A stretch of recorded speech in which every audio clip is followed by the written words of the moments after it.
नमस्कार मेरे प्रिय विद्यार्थी जी, कैसे हैं आप लोग? उम्मीद करता हूँ मस्त होंगे, स्वस्थ होंगे और अपनी पढ़ाई में ज़बरदस्त तरीक़ा से लगे होंगे मेरे प्यारे बच्चों। साथियों, आज बिहार बोर्ड मैट्रिक परीक्षा 2026 के लिए साथियों, ये टॉपर सीरीज मेरे प्यारे विद्यार्थी ये है और ये डेज 3 होने वाला है, जिसमें साथियों हम ऑब्जेक्टिव वाइल्ड प्रश्न देखेंगे साथियों।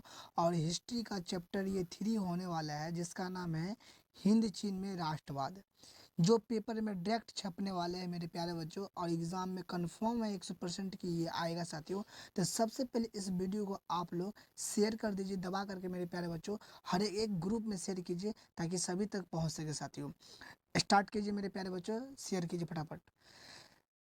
याद रखिए, हर एक दिन की मेहनत आपको टॉपर के करीब ले जाती है साथियों। ये डे 1 और डे 2 आपने शानदार तरीके से पूरे किए हैं, और अब शुरू हो रहा है डेज 3 का नया सफ़र मेरे प्यारे बच्चों।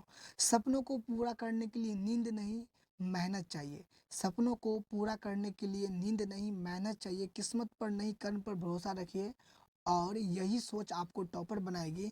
आज की क्लास में हम फिर से उठाएंगे वही जज्बा, वही जुनून जो आपको भीड़ से अलग रखता है साथियों, खड़ा करता है।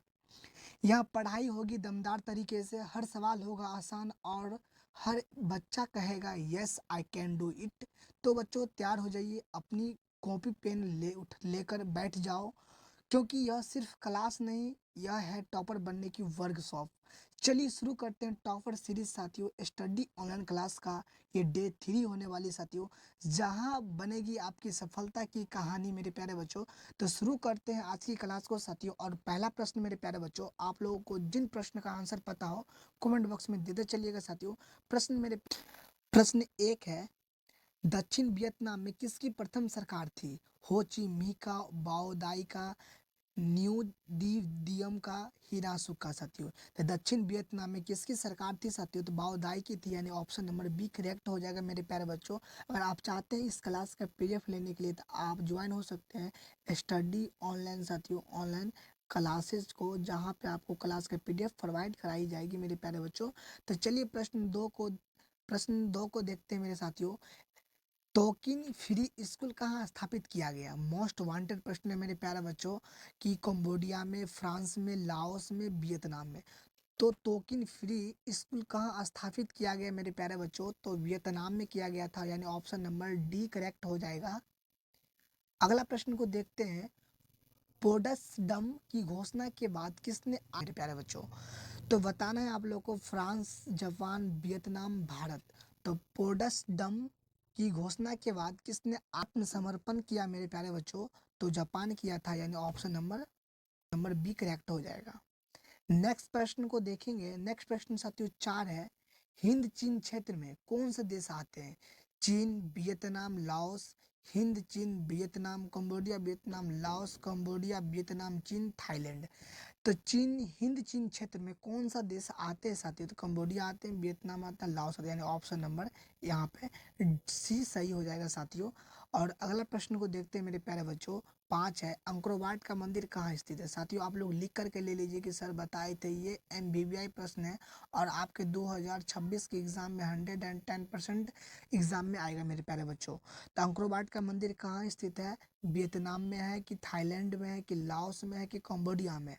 कंबोडिया वाट का मंदिर कहाँ स्थित है मेरे प्यारे बच्चों? तो कंबोडिया में, यानी ऑप्शन नंबर डी सही हो जाएगा।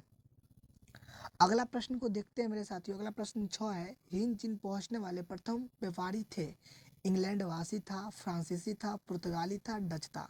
हिंद चीन पहुंचने वाले प्रथम व्यापारी थे मेरे प्यारे बच्चों, तो पुर्तगाली थे, यानी ऑप्शन नंबर सी सही हो जाएगा। और अगला प्रश्न को देखेंगे साथियों। अगला प्रश्न है, हिंद चीन में बसने वाला फ्रांसीसी कहे जाते हैं? फ्रांसीसी, शासक वर्ग, कॉलोन, जनरल साथियों। तो हिंद चीन में बसने वाले फ्रांसीसी क्रांति कहे जाते हैं मेरे प्यारे बच्चों, तो कॉलोन कहे जाते हैं, ऑप्शन नंबर सी सही हो जाएगा। और नेक्स्ट प्रश्न को देखिए मेरे साथियों। नेक्स्ट प्रश्न साथियों आपके सामने में है, नरोत्तम हिरासु कहाँ के शासक थे? ये 100% गारंटी के साथ आपके एग्जाम में आ सकता है मेरे प्यारे बच्चों। तो वियतनाम होगा, लाओस होगा, थाईलैंड होगा, कंबोडिया होगा। तो नरोत्तम हिनासु कहाँ के शासक थे मेरे प्यारे बच्चों? तो कंबोडिया के थे, यानी ऑप्शन नंबर डी सही हो जाएगा। और नेक्स्ट प्रश्न को देखिए मेरे प्यारे बच्चों। नेक्स्ट प्रश्न साथियों है, the history of the loss of Vietnam किसने लिखा? इंपॉर्टेंट क्वेश्चन है साथियों, वीवीआई प्रश्न है, आप लोग इसको लिख करके याद कर लीजिएगा। हो ची मी, फान वोइचाओ और कुलांग और त्रिथु। तो the history of the lost Vietnam किसने लिखा था मेरे प्यारे बच्चों? तो फॉन वोई चाओ ने लिखा था, यानी ऑप्शन नंबर बी सही हो जाएगा। और अगला प्रश्न को देखिए, अगला प्रश्न 10 है, मार्च 1946 ईस्वी में फ्रांस और वियतनाम के बीच होने वाला समझौता किस नाम से जाना जाता है? जनेवा समझौता, हनोई समझौता, पेरिस से समझौता और धर्मनिरपेक्ष समझौता। तो मार्च 1946 में फ्रांस और वियतनाम के बीच होने वाली समझौता किस नाम से जाना जाता है मेरे प्यारे बच्चों? तो हनोई समझौता के नाम से जाना जाता है, ऑप्शन नंबर 20 सही हो जाएगा। 10 मेरे प्यारे विद्यार्थी जी, किस प्रसिद्ध दार्शनिक ने एक अदालत लगाकर अमेरिका को वियतनाम युद्ध के लिए दोषी करार दिया? रसेल, नरोत्तम हिनासुक, हो ची मी, रूसो। तो किस प्रसिद्ध दार्शनिक ने एक अदालत लगाकर अमेरिका को वियतनाम युद्ध के लिए दोषी करार दिया था? तो उसका नाम था साथियों रसेल, यानी ऑप्शन नंबर सी ए सही हो जाएगा। रसेल मेरे प्यारे विद्यार्थी ऐसा देश था जो अमेरिका के को वियतनाम युद्ध के लिए दोषी करार दिया था मेरे प्यारे बच्चों। और इनको याद रखेंगे, ये एनसीईआरटी का प्रश्न है मेरे प्यारे विद्यार्थी जी, जो आपके एग्जाम में डायरेक्ट पूछे जाते हैं। चलिए मेरे साथियों, और ये प्रश्न 12 देखते हैं। हिंद चीन क्षेत्र में अंतिम युद्ध समाप्ति के समय अमेरिका राष्ट्रपति कौन थे? वाशिंगटन था, निकलस था, जॉर्ज बुश था कि रूजवेल्ट था? हिंद चीन क्षेत्र में अंतिम युद्ध समाप्ति के समय अमेरिका राष्ट्रपति कौन था साथियों? तो निक्सन था, यानी ऑप्शन नंबर बी यहाँ पे सही हो जाएगा करेक्ट आंसर साथियों। और इनको नोटबुक में आप लोग लिख ही लीजिएगा मेरे प्यारे बच्चों, जो आपके एग्जाम 2026 में साथियों 100% गारंटी के साथ पूछा जाएगा एग्जाम में मेरे प्रिय विद्यार्थी जी, आप लोग याद रखिएगा साथियों।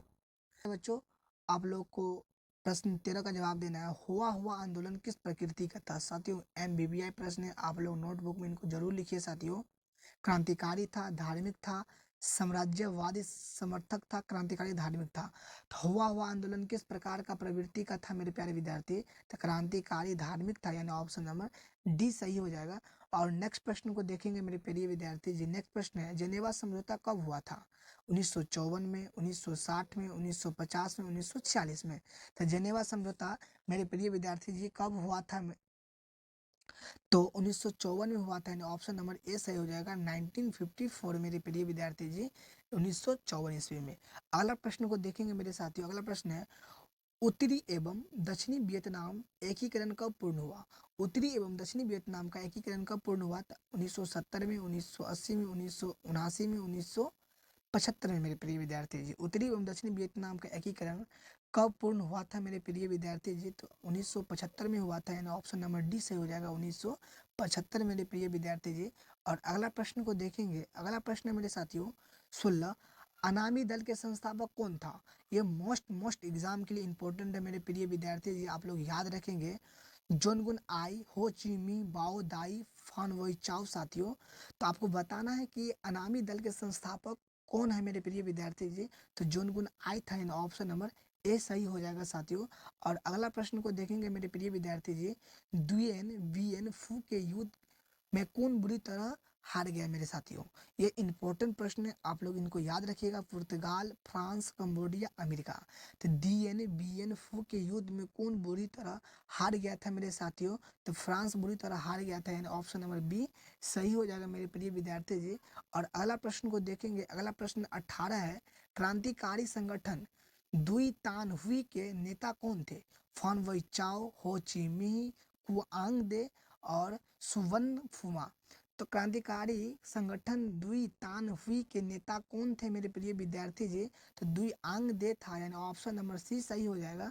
और अगला प्रश्न को देखेंगे मेरे साथियों। अगला प्रश्न मेरे प्रिय विद्यार्थी जी बहुत इंपॉर्टेंट प्रश्न है कि जापान ने हिंद चीन पर कब अधिकार जमा लिया? ये 110% एग्जाम के पॉइंट ऑफ व्यू से इंपॉर्टेंट है। 1939 ईस्वी में, 1940 ईस्वी में, 1941 ईस्वी में, 1942 ईस्वी में।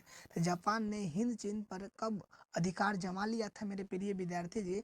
तो 1940 में पूरी तरह से जमा लिया था, यानी 1940 ऑप्शन सही हो जाएगा ईस्वी मेरे प्रिय विद्यार्थी जी। Option number B is correct answer हो जाएगा साथियों। अगला प्रश्न को देखेंगे मेरे साथियों। अगला प्रश्न मेरे प्रिय विद्यार्थी जी इंपॉर्टेंट है कि स्कॉलर्स विद्रोह कब हुआ? 110% एग्जाम में आने की संभावना है। आपके एग्जाम साथियों 2026 में प्रिय विद्यार्थी जी आप लोग याद रखेंगे 1868 में, 1872 में, 1866 में, 1864 में।